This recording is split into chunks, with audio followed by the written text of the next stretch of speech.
Lakers Nation, what is going on? So it's Mr. 81 back here with the new video. And I just wanted to hop on my channel today real quick and post some content for you guys because I'm kind of busy, I would say.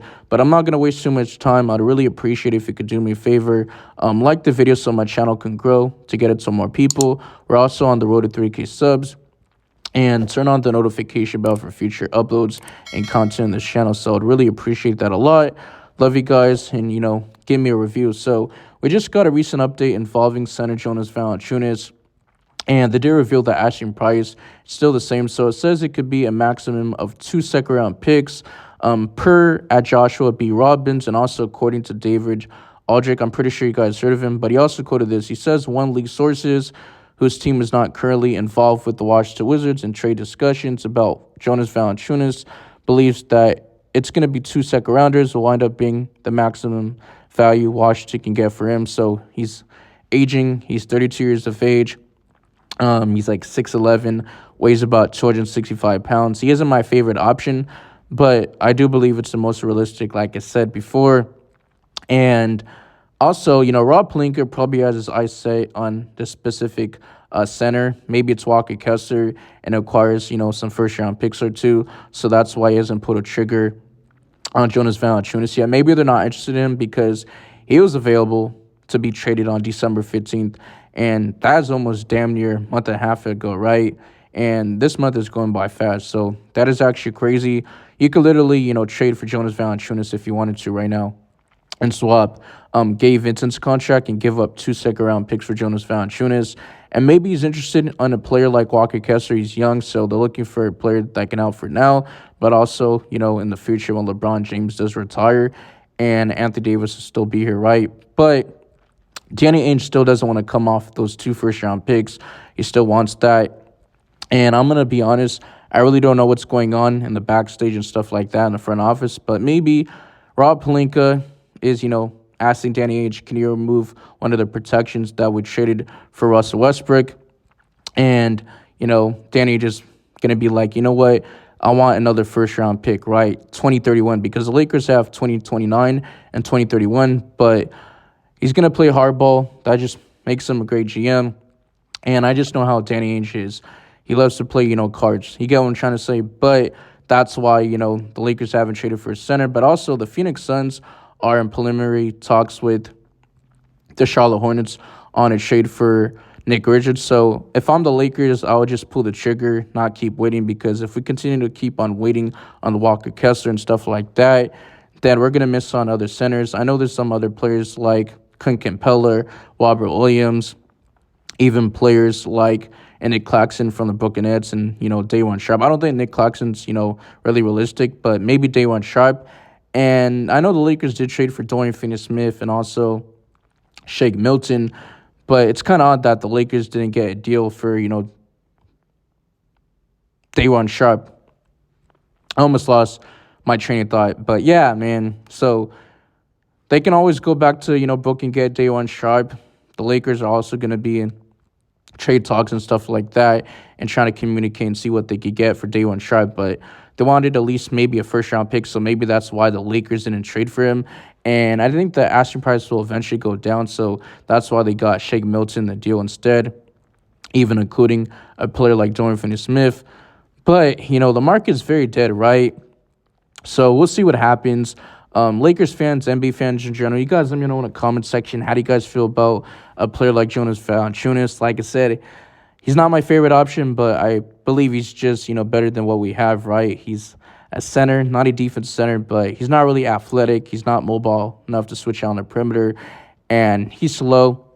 He's going to get cooked in the pick and roll, but all you need him to do is just play at least 10 to 15 minutes. All we're asking is a backup center. It's not like we're getting a starting center like, Nikola Vucevic. And if we're to trade for him, then you actually have to start him. But we just need a backup center. Obviously, LeBron James is going to play the 4, and he has to play at this time of his career. You don't want him guarding, twitcher wings. He can, take possessions off. But when you need him to, lock down, especially when the game's in the line, then he could definitely do that. But you don't want him playing the 3, so that's why you go to the 4. Obviously, Anthony Davis is going to have to play the 5 at least 40 minutes a night. I know he doesn't want to play that, but it is what it is. He understands it. So that's why LeBron's going to the four. But I'll be concerned about getting a player like Nikola Vucevic because we'd have to play LeBron James at the three. But, the Lakers, they did come back last night. They did play the San Antonio Spurs after taking a week off due to the fires in the Palisades in Brentwood and also in the Hills. So it's super unfortunate, people losing their houses, their jobs and lives. But I'm hoping that nobody's dead and stuff like that. I know J.J. Redick did lose one of his, houses, but the Lakers are currently on a 3-game losing streak, and we're like 4-6 overall. So we fell 20-17 in the Western Conference standings, and I'm pretty sure we're like the 7th or 8th seed. So we did commit 19 turnovers to the San Antonio Spurs. So we need to take better care of the ball. That is just not good, right? And guess what happened? In the fourth quarter, we got outscored, dominated, actually destroyed 37-13. That is freaking terrible in the fourth quarter. And the Lakers, it's very apparent that we need a center, and we also need some athleticism in the backcourt, a two-way guard that could play, multiple positions, not just one position, right? But we need some scoring, we need some defense, and that's what the Lakers need because we're not getting that with Austin Reeves. Obviously, he is 6'5". He doesn't handle ball pressure well. I know I've been repeating myself so many times in my past video, but it's just the truth. You can actually look it up. And he's too inconsistent. You just never know what version to get. Maybe you can get a deal with, another team.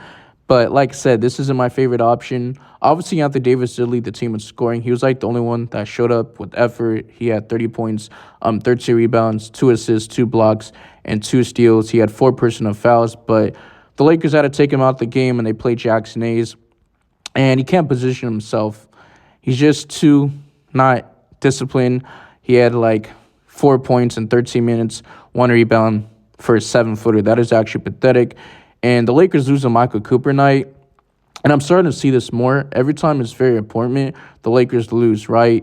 When LeBron James did break Kareem Abdul-Jabbar's scoring record for the all-time leading scorer in NBA history, the Lakers lose, right? I'm pretty sure it was against OKC. But also Kobe Bryant night, the Lakers lose to Denver Nuggets. So it's just bad luck. And also we continue to lose in the Lake Show jersey, so we're like 1-5. But I do digress. And the San Antonio Spurs did take out Victor Wembanyama the game. He had like 23 points and 8 rebounds, but they did wind up putting Charles Bassey, that scrub. And it seems like there's always these, role players going high against my Los Angeles Lakers. But he had like 9 rebounds. And pretty much the San Antonio Spurs had like 6 players in double digits, right? But Austin Reeves, he played 33 minutes. He had 12 points. And Rui Hachimura, he needs to go. He's slotted out of position. He's a 4. He's not a 3. And as long as he's on the team, the Lakers are just not going to be good defensively. I'm just keeping a buck. He shouldn't even be in the starting lineup. And I'm still wondering why J.J. Redick hasn't played more of, Dorian Finney-Smith. He did play 20 minutes yesterday, but he only had 4 points, and it was like a negative 13 plus minus. So at least he was giving effort defensively, getting steals and getting, rebounds. But still, he didn't, shoot that well, right? And that was the first time he was a negative plus minus since we did acquire him. But also, I got to say, LeBron James, he had 18 points. Christian Coloco is on a 2-way contract. He should be getting more minutes. He should be playing. I'm not sure if he's injured, but he should be, getting some opportunity. He's on a DMP. And I'm pretty sure 2-way contracts can play at least 50 games or 52. Correct me if I'm wrong. But the Lakers had, 40 total rebounds to the San Antonio Spurs, 41. So it's not like we got out-rebounded. But defense rebounds, we got out-rebounded by 4, 25-29. And also, we won in offense rebounds, which is actually surprising. We usually don't. But we had 15 offense rebounds to the San Antonio Spurs, 12. And second chance points, we had 14 to the San Antonio Spurs, 19. So pretty much that 5. And what's crazy? The announcers did say in the game last night ahead of, the game coming into, crypto where the Lakers did play, that the San Antonio Spurs were like ranked 23rd in points in the paint. And they won in points in the paint, right? They had 66 to our 40. That is actually insane. So you gotta tell me, you gotta tell me that you know what I mean? Now I'm starting to, lose my thought. The video's all over the place. I'm so sorry. But you get what I'm trying to say, right? You got Victor Wembanyama not in the game. The Lakers are up like 10 points with like 4 minutes left in the third quarter. And obviously the game completely went a different way. So that was just a complete dud, a travesty. And in the fourth quarter, we get destroyed 37-13. That is, freaking unacceptable. But I'm pissed. Lakers fans, NBA fans, general, you guys let me know in the comment section. How do you guys feel about today's report? Do you guys think the Lakers should give up 2 second-round picks to go get a player for Jonas Valanciunas? I'm not sure if we have one. I'm pretty sure we have like one left, but the Lakers already gave up 3 second-round picks for Dorian Finney-Smith and Shake Milton, but there's some other options. And like I said, Lakers, they got to be patient. They got to do the due diligence.